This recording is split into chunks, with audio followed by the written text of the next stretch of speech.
Yeah, click from beginning. Hold on. Now, is it right now? No, ma'am. Oh, please stop sharing. Yeah. Let me try again. And then choose again. I'm sorry? Yeah, you'll need to stop sharing and then choose it again once it's in presentation mode. How's that? Perfect. We're ready. Thank you. All right. Recording has started. Thank you.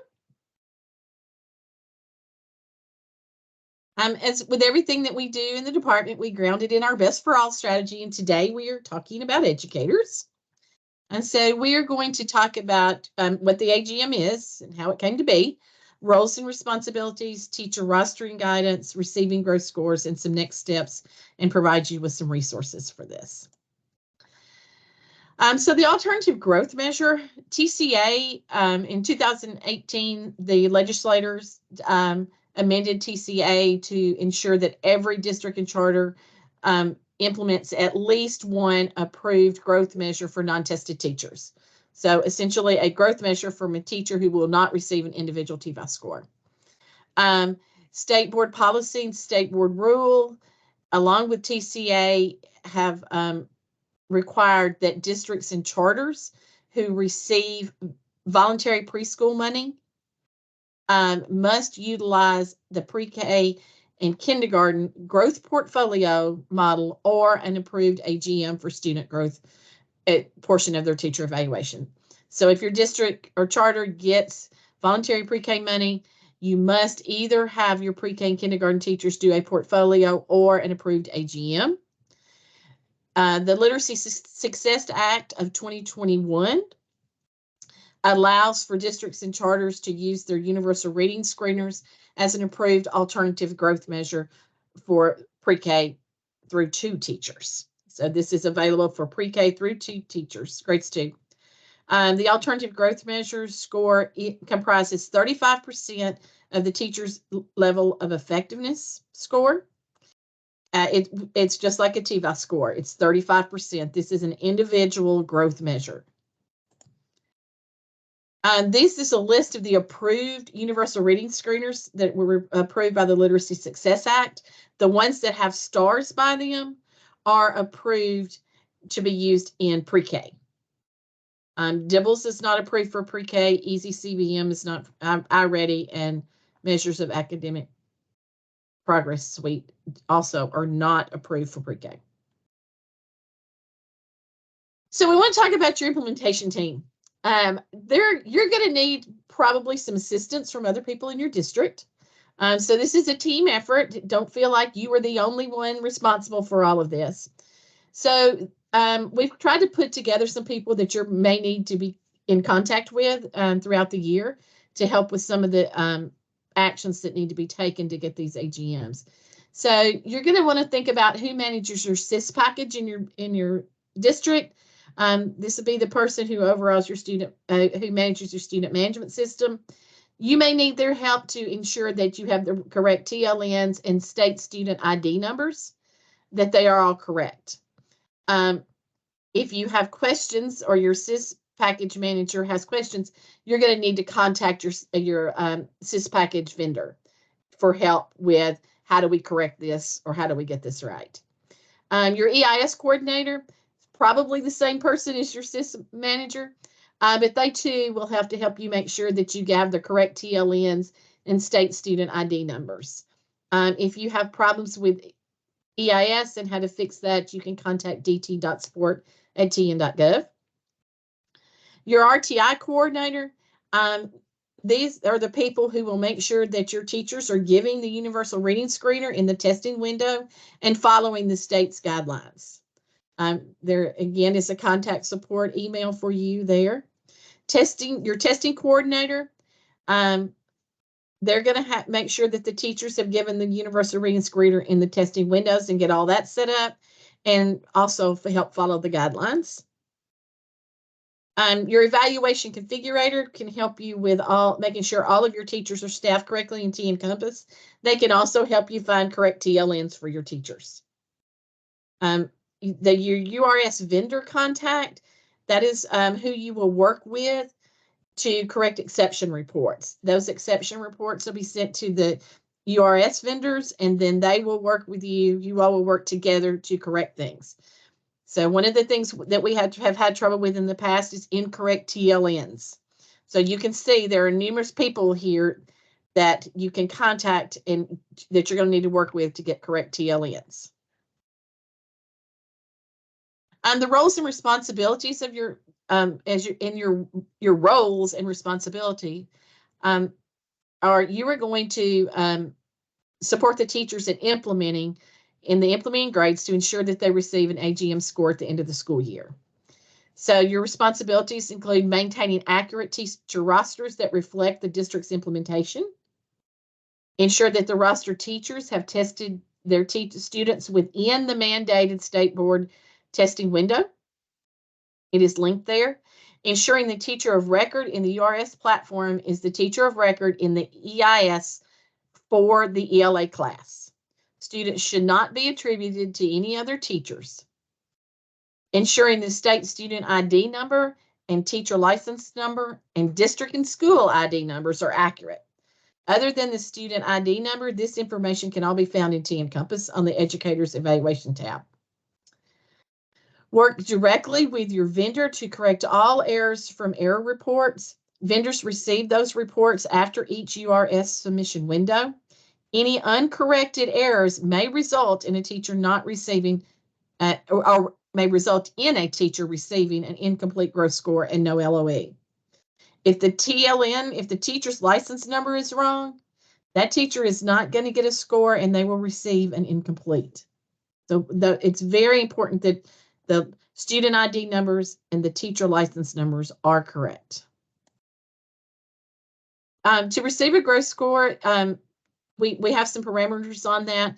Teachers, implementing teachers who have fewer than 6 students with a complete data set from fall to the spring administration will not generate an individual growth score from URS. These teachers will have their level of effectiveness scores calculated as non-tested teachers. This works just like TVOS. If a teacher does not claim at least 6 full-time equivalent students, they don't get an individual TVOS score. So we're doing the same thing for URS. If they do not have at least 6 students, they will not get a growth score.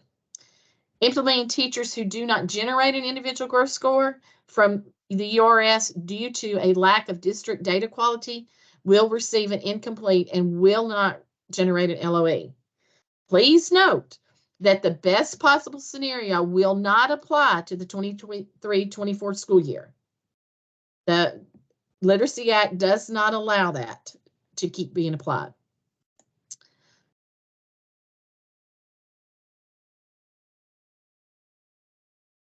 Okay, we will talk about the teacher rostering guidance to verify your teacher roster.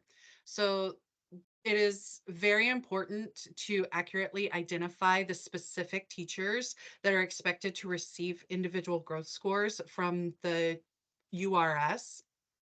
I'm sorry. Thank you. And we need to make sure that we have those correct teachers in there, and we need to make sure that we can identify those implementing teachers by grade and approved screener. The AGM URS teacher roster guidance document will be linked in this, and it is also found on the team website. It outlines the instructions for districts and charters who are using the alternative growth measure for the URS for their AGM to submit their teacher rosters.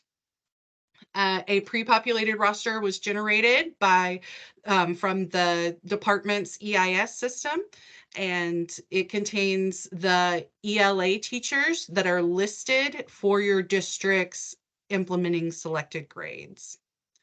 And districts and charters must ensure that implementing teachers are assigned to a grade level ELA class or a grade level self-contained class in EIS, and the appropriate students are rostered to these teachers in EIS. If this is not complete and the information is not correct, then the teachers will not receive a correct growth score when we submit it to TN Compass. And so that will not give them, that will not allow them to generate a correct LOE. Any additions to the roster must be updated in EIS before final roster submission, or the roster will be rejected. So please make sure that you update your EIS. In order to do that, you'll need to contact your district's EIS coordinator. At the moment, the guidance does say that the folder that you're looking for in TenShare is the teacher effectiveness. I believe at the moment it says educator effectiveness. So when you're looking in TenShare, you will want to look for teacher effectiveness folder or educator effectiveness folder, and your roster should be in there. If by chance you go into your TenShare and you do not have either one of those folders in your TenShare, then please send a email to team.questions with a screenshot of your screen so that we can forward that to our IT department. We do not have access to your TenShare folders, so we will have to update that with our IT department and let them know that you are not able to access that. Another couple of things that we've come up with, the roster verification, is some of the larger districts that have charter schools within their districts, some of the charter schools that are not implementing the URS, some of those teachers were found on their roster. And when you go to select remove teacher, there isn't a drop down for charter schools. If you could do me a favor and still leave those teachers on your roster and select remove for those teachers, but highlight them in yellow. Those are those charter teachers that should not report to your district for their growth score. If they are on your roster, highlight them yellow and select remove, and that'll let me know that the reason you're removing them is because they are a charter teacher and they should not be on your roster. Also, if you have teachers who are on your roster that are SPED teachers, those SPED teachers, I want to clarify, these are, to remove the SPED teachers, they must be self-contained teachers who teach only special education students. So they're not teachers who have a mixed class. It is a teacher who teaches self-contained special ed students. Another thing I want to call out on the rostering guidance, it does ask for you not to delete teachers that need to be removed. Please leave those teachers on your roster and select remove under roster status instead of deleting them off of your roster. So if you were given a roster with 17 teachers on it, please submit a roster with at least those 17 teachers on it. And then if you need to add more teachers, please give their complete information and give the reason why you need to add them. And again, make sure they are updated in EIS before you submit your completed roster. Amy, if you want to switch to the next slide. So I want to reiterate, if their information is not correct in EIS and they have not been corrected in EIS, your roster submission will be rejected because we will not receive the correct scores from them if they are not tied to the correct students in EIS and the correct grade levels. Do not submit your roster until you have seen those changes in EIS. There's a link here to submit your AGM teacher roster, your confirmed or updated roster. It will also be on the team website. Once submitted, a notification will be sent via email to the AGM lead.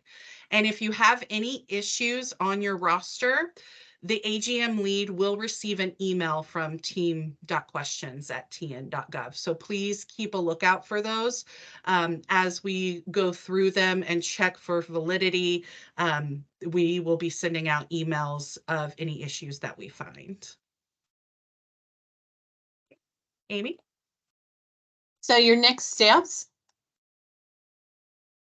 you need to ensure that you know what grade levels your director of schools has chosen to implement the AGM URS for your district and charter in. Assemble your implementation team. Refer to the roster guidance document that Micah referenced. Follow the steps in the guidance document to confirm, add, or remove a teacher from your roster, and complete the form stack and submit teacher rosters by January the 19th. Your resources can be found on our team website. Again, you can click on the presentation for the link or go to teamtn.org, and we can go to the homepage. This is what it looks like. And under recently released, if you'll click, Amy, Sorry. On the homepage and then click one more time. There we go. Under recently released, there is the alternative growth measures, and under that, you'll find the teacher rostering guidance. And if you'll click again, on the tab for AGM, if you click on the tab for AGM and you scroll down to resources, you will be able to find the AGM rostering guidance there. You'll also be able to find the alternative growth score guidance, and that is where it has how the scores are calculated for you. The URS team is calculating those scores for us, and they're using this information to calculate. And then you'll also find the universal screening testing window information in case you need that information.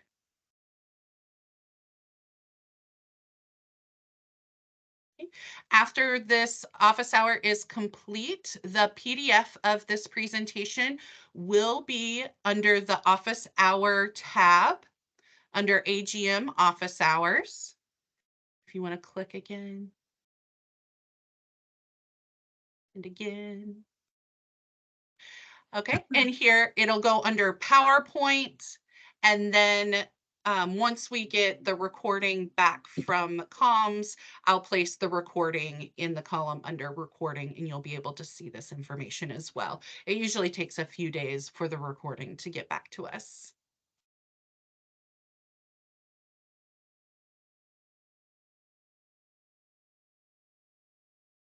If you have any questions about alternative growth measure, you can refer to the link that's listed here for alternative growth measures on the team website, or you can email team.questions@tn.gov. With questions or for more information about the implementation of the Tennessee Universal Screener, you can email tn.universalscreener@tn.gov.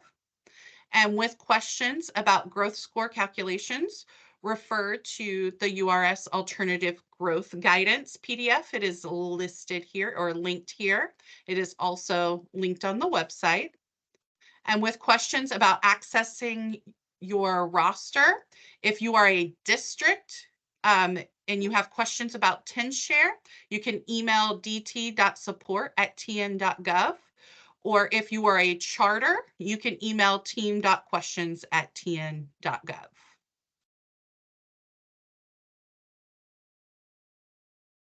Okay. Thank you. Amy, before I read the questions, will you leave the slide with the support up for just a minute? Yes, ma'am. Okay. I'll put it back up. So I know we have gone through a lot of information, and we are, as Micah said, going to post this recording. I'm going to go through the chat, and I'm going to answer your questions to the best of our ability. And when I say to the best of our ability, I want to be clear that the alternative growth measure, as Amy said at the very beginning, this is part of the Literacy Success Act that approved the Universal Reading Screener to be an alternative growth measure for those pre-K through second grade teachers, districts, or charters that chose to use an AGM as an alternative growth measure, which is an individual growth score instead of using the student growth portfolio. This alternative growth measure is supported, as you can see on this support page, by many departments at TDOE. So our team, Micah, Amy, and I are the educator effectiveness team, and we work with you, districts and charters, around your scores, and ensuring that your teachers receive an LOE. So any questions about the scores or implementing portfolios or alternative to the portfolios, that is our team. And Team Questions answers that. Because the Universal Reading Screener is the approved alternative growth measure, we also work in conjunction with the Universal Reading Screener team. They are the team that has the guidance. And when you go back through this PowerPoint, you can see they have the testing windows. They have the guidance for giving the Universal Reading Screener. So that information comes from that team. And then you will notice when you go to the team website, the scoring guidance, the scores are calculated and your rosters are generated from the IT department. So that's a whole nother team at TDOE that's working with our team. So with that being said, I am going to go to the chat, and sometimes you ask us questions in Team Questions that we do know the answers to, because they are things that our team implements and our team we support. But in some of your questions, if they are around implementing screeners, or if they're around anything that the IT department is responsible for, because we all work together for this final AGM implementation, then I may not have the answer to it today, but we will get those answers for you. So I want to be sure I say all of that, and that you have this page, this support page, so you know who to ask what questions to. But as always, if you send your question to Team Questions, we will reach out or send you to the right people. So with that being said, I'm going to go through the chat. So if you think of questions as I'm going through the chat, please type them in. If I do not have the answer, I will make note of this question, and I will reach out to the teammates at TDOE who are responsible for the answers to your questions. And when we finish this recording and we reach out, we will get your answers if we don't have them today, and email everyone this question as well as the answer. So with that being said, I want to start with Cherie. Cherie has reached out, and there's several other of you in the chat who have said you don't have access to the 10 share folder. So I want to explain how this has how your rosters occurred. Your rosters for districts, now charters, you were sent your rosters, but all of the districts, whoever was named your AGM lead and your superintendent or your superintendent designee named an AGM lead. So we have that contact information. You know that you were the contact if you received the email from us, from Team Questions, about this meeting. But all of the AGM contacts, your name and your email were sent to the IT department, and you were granted access to this 10 share folder. The IT department, we got a question, I believe it was from you, Cherie, earlier this week, about not being able to access the teacher effectiveness folder, which is called out on page 2 of your guidance document. The IT department labeled this folder educator effectiveness. So that could be why you don't see the word teacher effectiveness. We have notified them of this problem, and so that folder name may be changed to teacher effectiveness, but currently today, the IT department said that folder is called educator effectiveness. So that's one reason why you may not see teacher effectiveness. Look for the word educator effectiveness. Another issue may be that you were not identified as the portfolio lead, so you don't have access. In your case, Cherie, they did look you up, and you do have access, and they did see your folder. So if you are the AGM lead, and you still don't see teacher or educator effectiveness, just email us, and we will send your information to the IT department and try to figure out why you can't see your folder. And like I said earlier in the meeting, make sure that you include a screenshot of what you do see so that we can send that to the IT department. Mhm. And the next question is from Memphis Business Academy Charter School. And this is a great question. They're all great questions. But this specifically, I want to make sure you all understand the alternative growth measure that is approved for pre-K 2 is the Universal Reading Screener. So the Universal Reading Screener does not assess math. So teachers that are receiving 35% growth score from an AGM are receiving a 35% growth score from their Universal Reading Screener. So Ms. Beals, if you have K2 teachers who are math only and they're not giving the Universal Reading Screener, they will not receive a 35% AGM score. They are non-tested teachers, just like any other non-tested teacher in your district. And they receive 15% of whatever your school-wide composite chosen in T Encompass is. Mike, it looks like you have the same issue. That you don't see the teacher effectiveness. If you don't see educator effectiveness as well, Mike, just email us. Like Micah said, send us a screenshot of what you do see in TenShare. You are identified as the AGM lead and you were given access. So we just need to pass your information on to the IT department to find out why you can't access it. Laura, I'm going to read your question out loud. And Amy, we may be able to answer this. I think the question is what will cause district data quality problems and how do we prevent teachers from having problems and getting an LOE? I'm going to start, Laura, by saying, again, it's a universal reading screener. So as long as you are following the universal reading screener guidance and testing in the windows, that's really all the guidance I can give you. What in that same guidance is on our team website around the screener.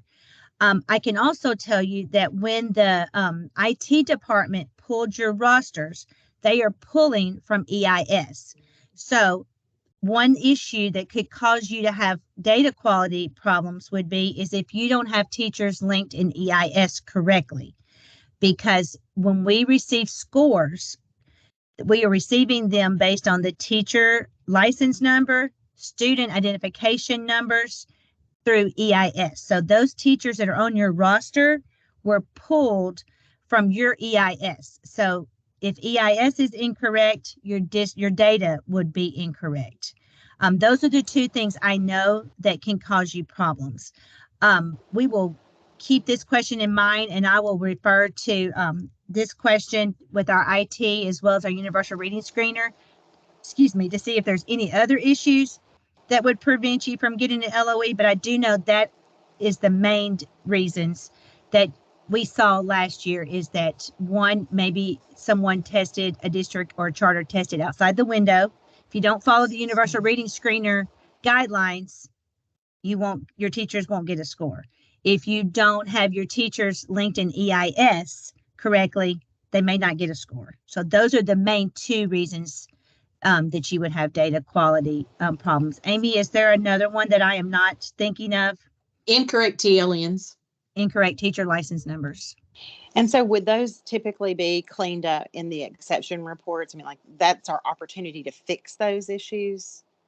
Yes, ma'am. Okay, I just want to make sure that we're on top of everything we can be because I don't want to be the reason that a That's teacher right. doesn't get an LOE. One quick thing I just want to say for those who are struggling to find that folder, it's not that easy to find. You have to do a couple of other clicks to get there. Laura, our team cannot access that folder. Do you mind very quickly while we're still in recording telling us how you access that folder for the benefit of we have a lot of people in the chat who can't. Do you mind taking us through how you accessed it? My crumb trail is I clicked in the left sidebar, the 2324 documents link, and then I clicked all districts, and then I clicked the folder that is named for my district. And then I found the educator effectiveness folder. Thank you, Laura. I hope that's helpful to anyone that's still having problems. Tracy, Kimberly Schubert, I think Schubert, has put those directions in the chat. Mm-hmm. Thank If you that- so much, Kimberly. We appreciate may want to everyone. grab those and copy them. Yes, everyone helping each other. So if you take Laura's directions and Kimberly's directions and you still cannot read, we do want to know that in team questions, because I want to give IT all of the people who are having problems and can't find the folder.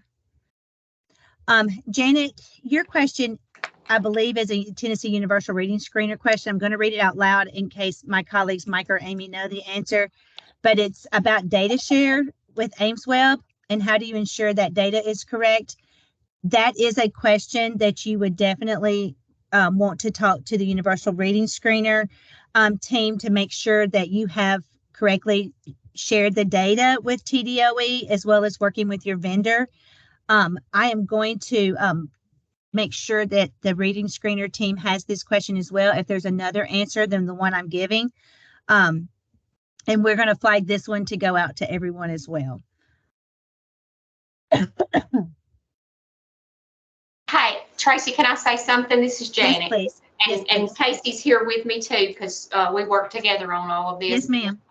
And I think that the problem was last year we had one teacher that did not get a score.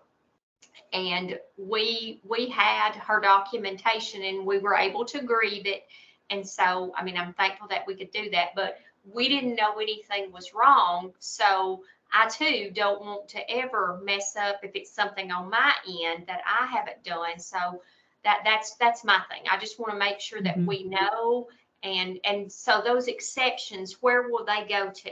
I don't think That's a good question, Janet. And I am going to refer they don't come to our EE team. So I do not want to give out wrong information. I will send that as well to be sure from our understanding and what is in this PowerPoint is your error reports come from your vendor.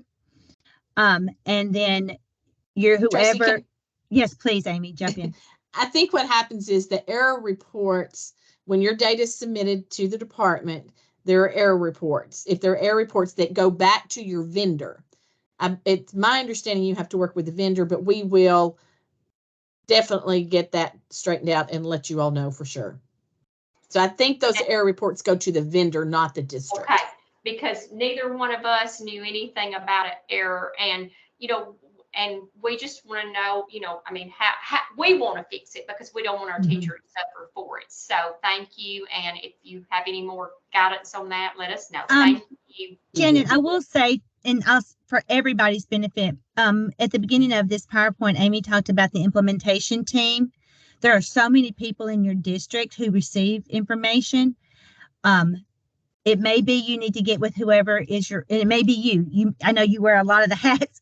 Whoever the RTI coordinator or the testing coordinator is, that may be who is getting information from. It may be Carla because she's the district testing coordinator, so and she may not have even known to check that file. Exactly. So that's why we included this in our office hour today, is to make sure you're touching base, because there are so many people that on in your district who is receiving, everybody gives the Universal Reading Screener, but only those of you that are here are using it for a growth score. So there's testing coordinators all across Tennessee who receive these things, but because you're using it for a 35%, you have to work with those testing coordinators. You have to work with those RTI coordinators, because most likely they're not the same. They're not you. Right. Gotcha. Yes, okay. ma'am. Another question, it looks like we're still going through the folder issue. So I'm going to table that. I think we have the answer to the folder. Mike, your question about SPED teachers. So I'm going to talk through that again. And if I don't answer what you need, will you please come off mute and clarify? Because I want to make sure everybody understands that.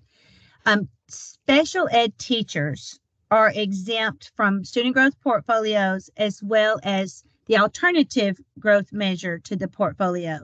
And what we mean by SPED teachers that are exempt, and when we have this in our student growth portfolio model, those are your self-contained SPED teachers, a teacher who teaches a self-contained SPED class, or a teacher who is in a scenario where you may have a SPED teacher who is the inclusion teacher who team teaches with your kindergarten teacher.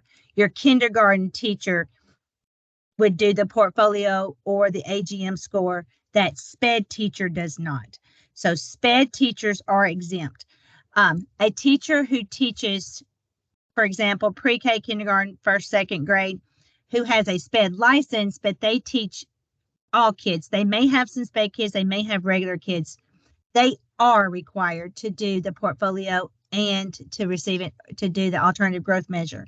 So those instructions are, if this teacher is a self-contained SPED only teacher, they are exempt from student growth portfolios and alternative growth measures. Does that answer your question? Excuse me. I'm going to assume that that means that we answered your question. Chris, your roster is blank. I do know that IT shared with us, if your roster is blank, then that means you did not have any teachers in EIS connected to the grade that your district or charter chose to implement.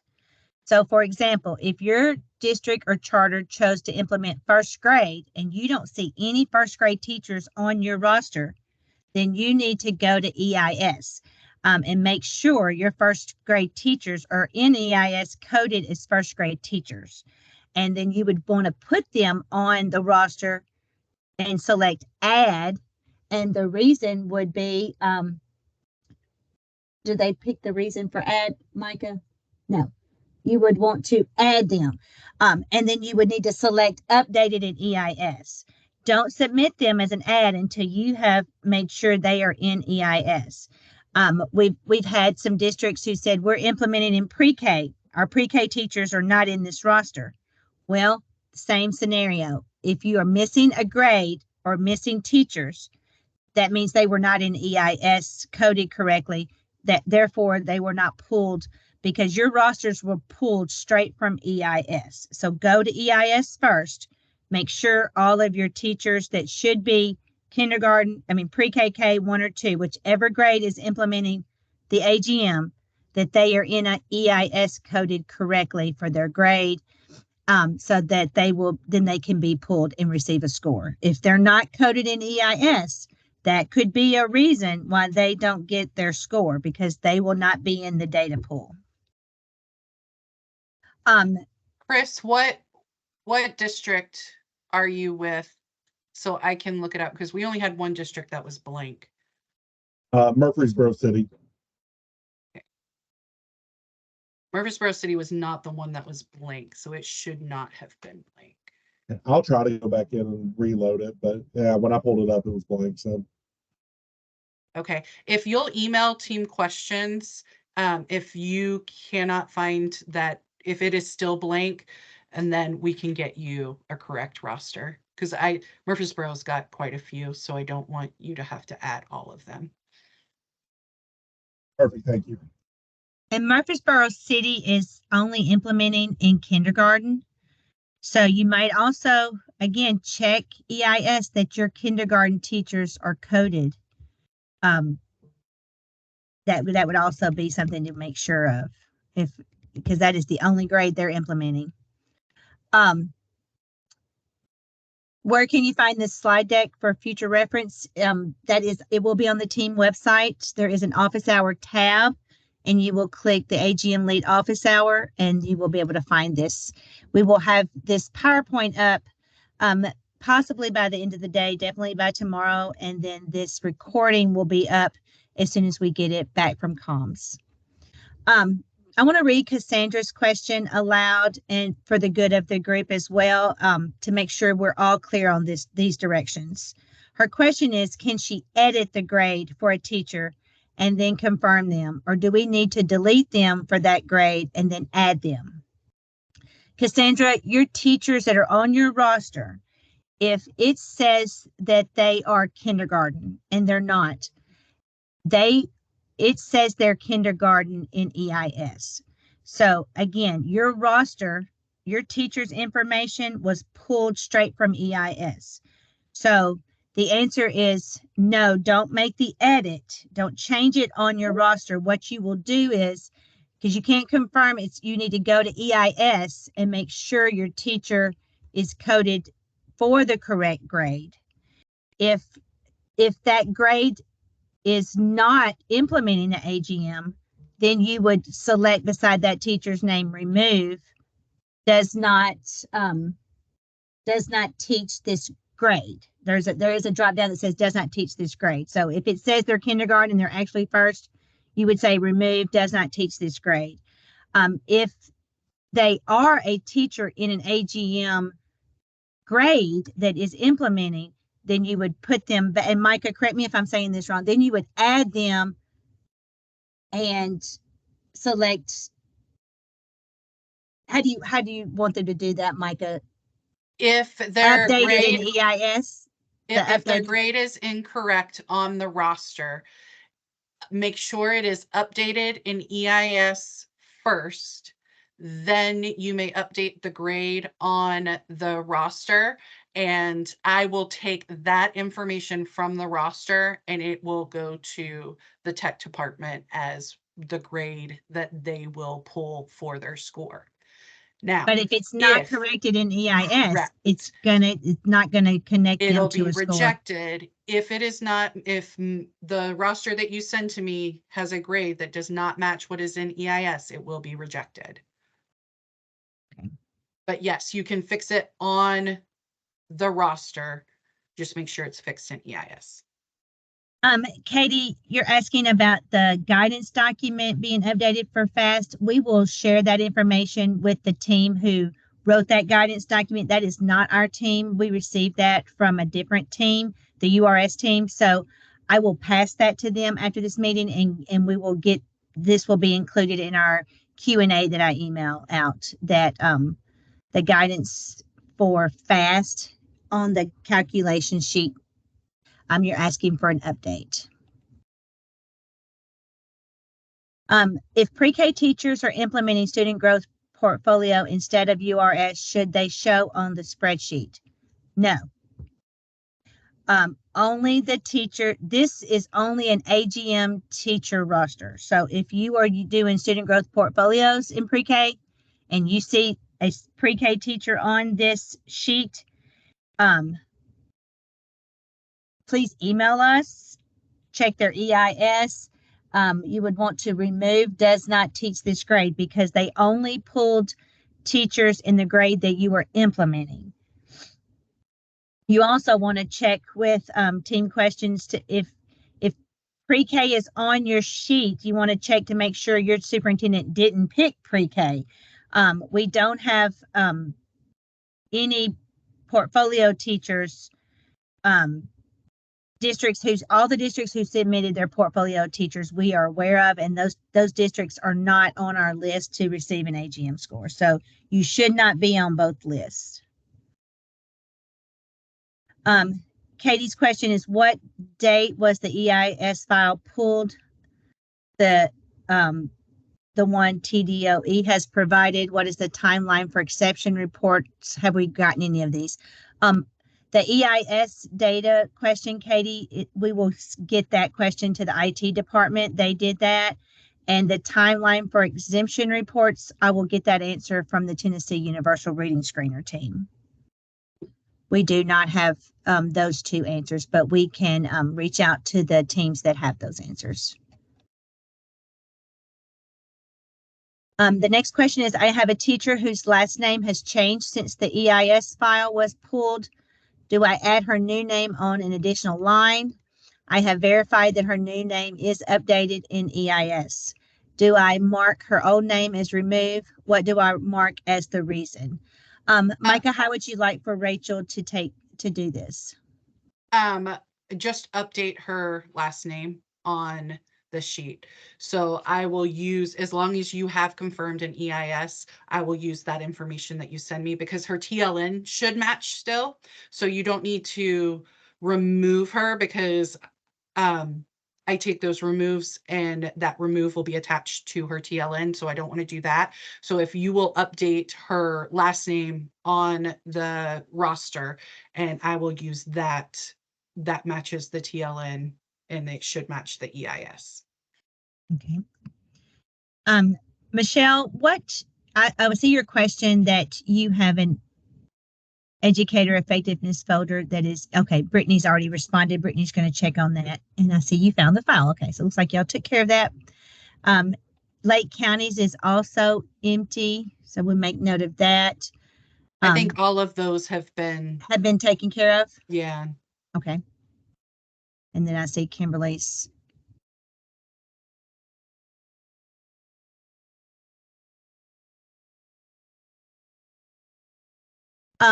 I'm going to read this question, Amy.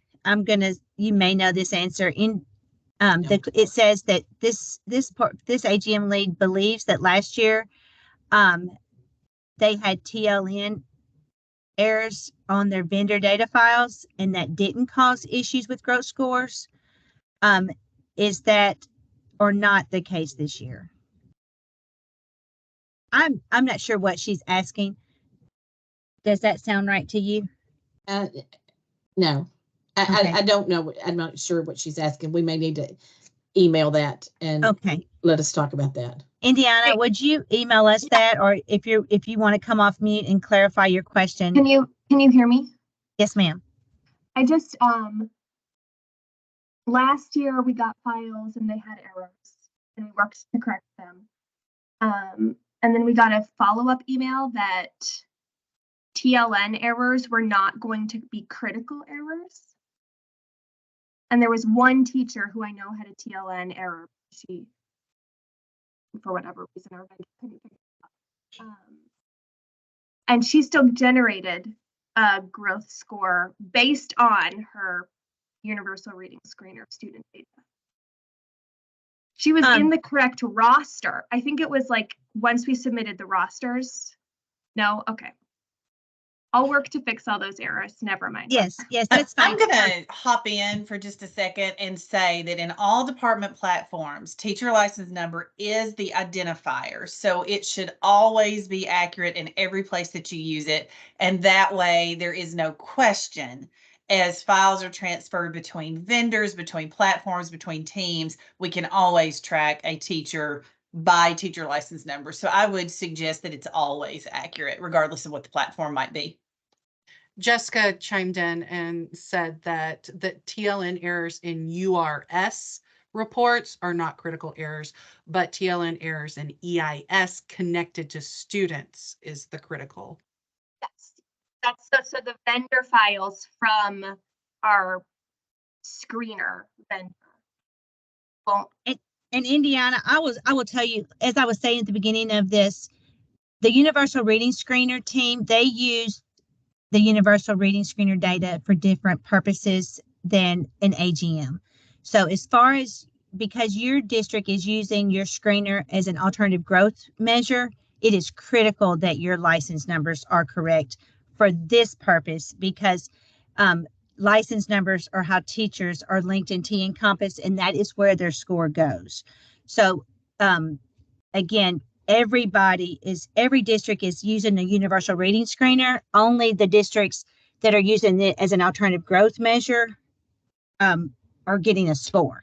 So that's why, because your district is using it for a growth measure, it is extreme. Like Martha said, it's always critical that your teacher's license numbers are correct. But for an AGM, it's a must. It has to be correct.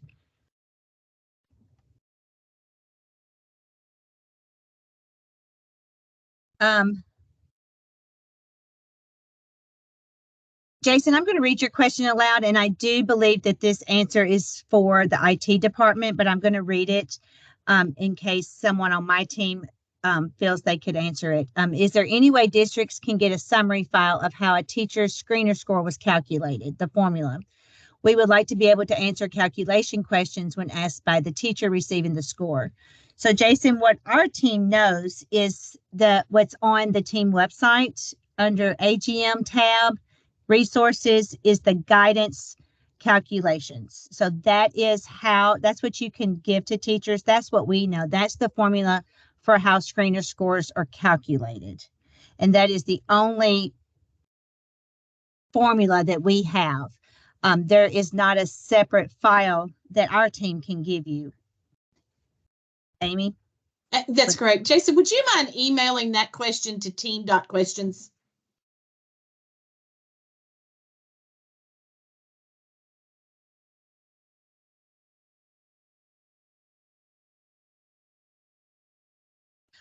Here's a question, Amy. If a teacher does not have a license number, does that keep them from receiving an LOE? Yes. They have to have a license number in order to receive an LOE. Teachers can't be staffed in T Encompass Compass. without an LOE. So you must have a license to be staffed and to receive evaluation. If this is any somebody you're evaluation waiting, score. if this is somebody you're waiting on a permit or waiver to come through, if you are expecting it to come through, then they won't be staffed in T Encompass without a TLN as a teacher. They can be staffed, but not as a teacher. Betsy's question is, if a second grade teacher is departmentalized and they teach math only, they cannot use Easy CBM as their LOE. So Betsy, they cannot use Easy CBM as their individual growth measure, which is the alternative growth measure, because the alternative growth measure is an approved universal reading screener. Now, all of the universal reading screeners are available for anybody to use as an achievement measure. So if you want to, math teachers want to use their Easy CBM as an achievement measure, a proficiency rate, you can, but your second grade math teachers are not part of this alternative growth measure, because the alternative growth measure is the universal reading screener, and it counts for 35% for your teachers who give the universal reading screener in the grades that your district or charter selected. Departmentalized math teachers do not receive an AGM score.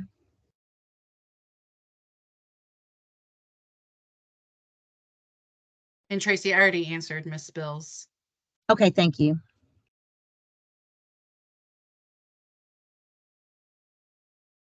And I will say to Ms. Bills and to anyone else, if you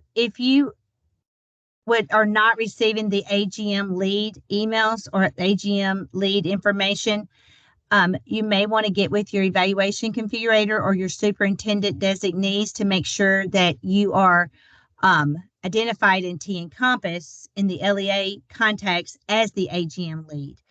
That's where we receive the information for who our contacts are. So Ms. Bills, if you should be one of the AGM leads, make sure you're listed as that in the LEA contacts. Yes, ma'am.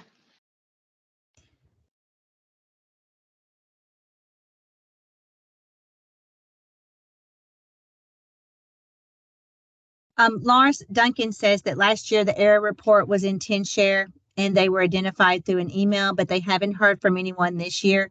Laura, that is for another team to answer that. We will send your question to the Tennessee Universal Reading Screener team to find out who receives those error reports and who is identified through emails. That is not something that our team notifies districts about, is the error report. So we'll add this to our list of questions for the other teams.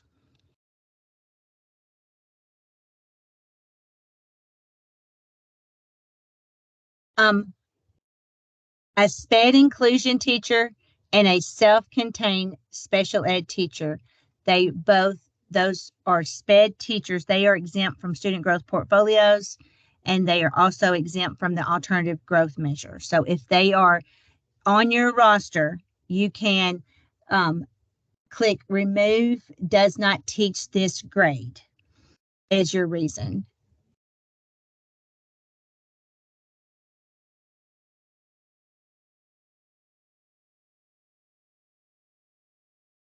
If you have Tammy, you have second grade teachers who are departmentalized math, and they are listed on your roster. You will need to click remove does not teach ELA is the reason in the drop down. They are math only, so you want them to be removed. You do not want them to receive an incomplete. If they are on your roster, it tells me that they are coded in EIS as a second grade teacher. They're not coded as a second grade math only teacher. But if you will mark remove does not teach ELA, Micah, you will ensure that they don't receive an incomplete. They're taken off. Cherie, it says, I'm going to read your question very carefully, and I want to make sure everyone hears this answer, because we also get this question for portfolio. All pre-K teachers are on the roster. And the question is, do we only want VPK teachers? No. When a district receives VPK funding, every pre-K teacher, every kindergarten teacher in that district or charter is required to either do a student growth portfolio or an alternative growth measure, which is the universal reading screener. So if you're on this call, your district chose to do the alternative growth measure universal reading screener. If your district chose to do the alternative growth measure universal reading screener for pre-K, every pre-K teacher in your district or charter is required to receive a score, and they should all be on the roster.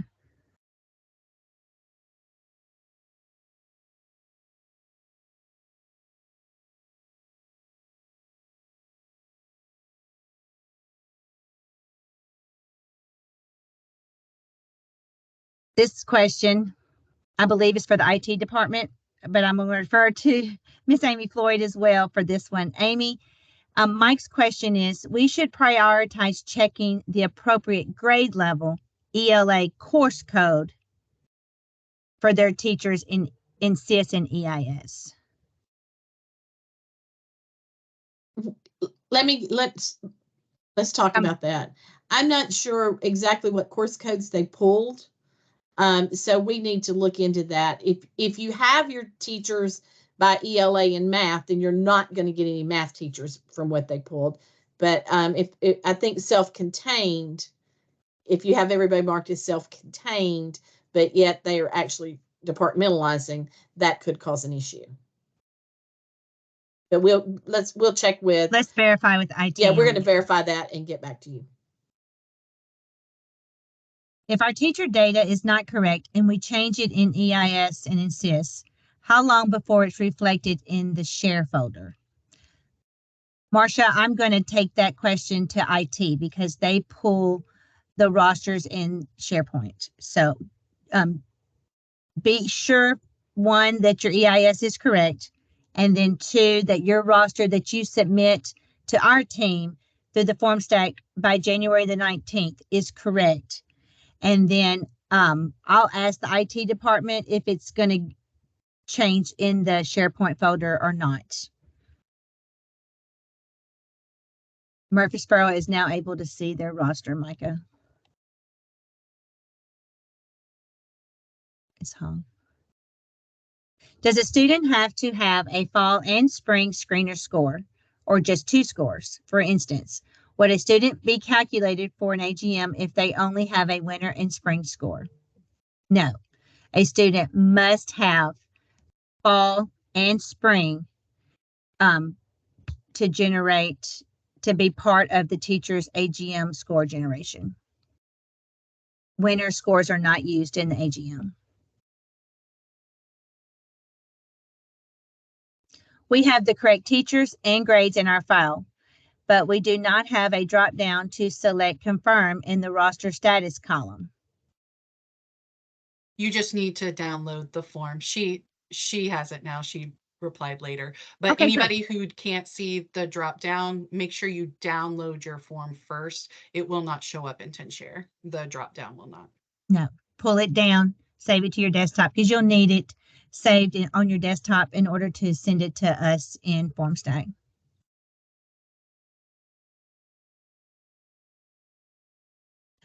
Mike, if your SPED pre-K teacher teaches SPED pre-K only students, they are exempt. If they teach some SPED and some regular ed, they are not exempt.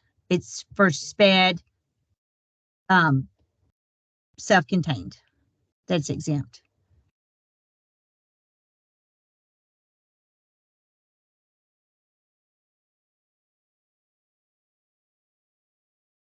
I am, Cherie, your question is about who your teachers tested. That will be a universal reading screener question. So I will send that to them on if you did not test all of your pre-K students. So that's not a, we can't answer the screener testing question, but I can send that question on for you.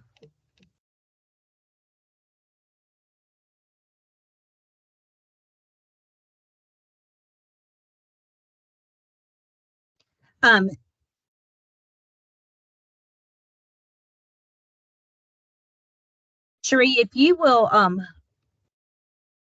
I'm confused, a little confused about your question about who you gave this universal reading screener to. So if you will email that question to us, and then we can get with the universal reading screener people to make sure that you tested the correct kids so that your teachers will have a growth score. I'm not sure of the testing guidance for the universal reading screeners, but we can find that answer out for you. And that's all the questions that are in the chat. And we are just over an hour. We will stay on. Micah, you can stop the recording.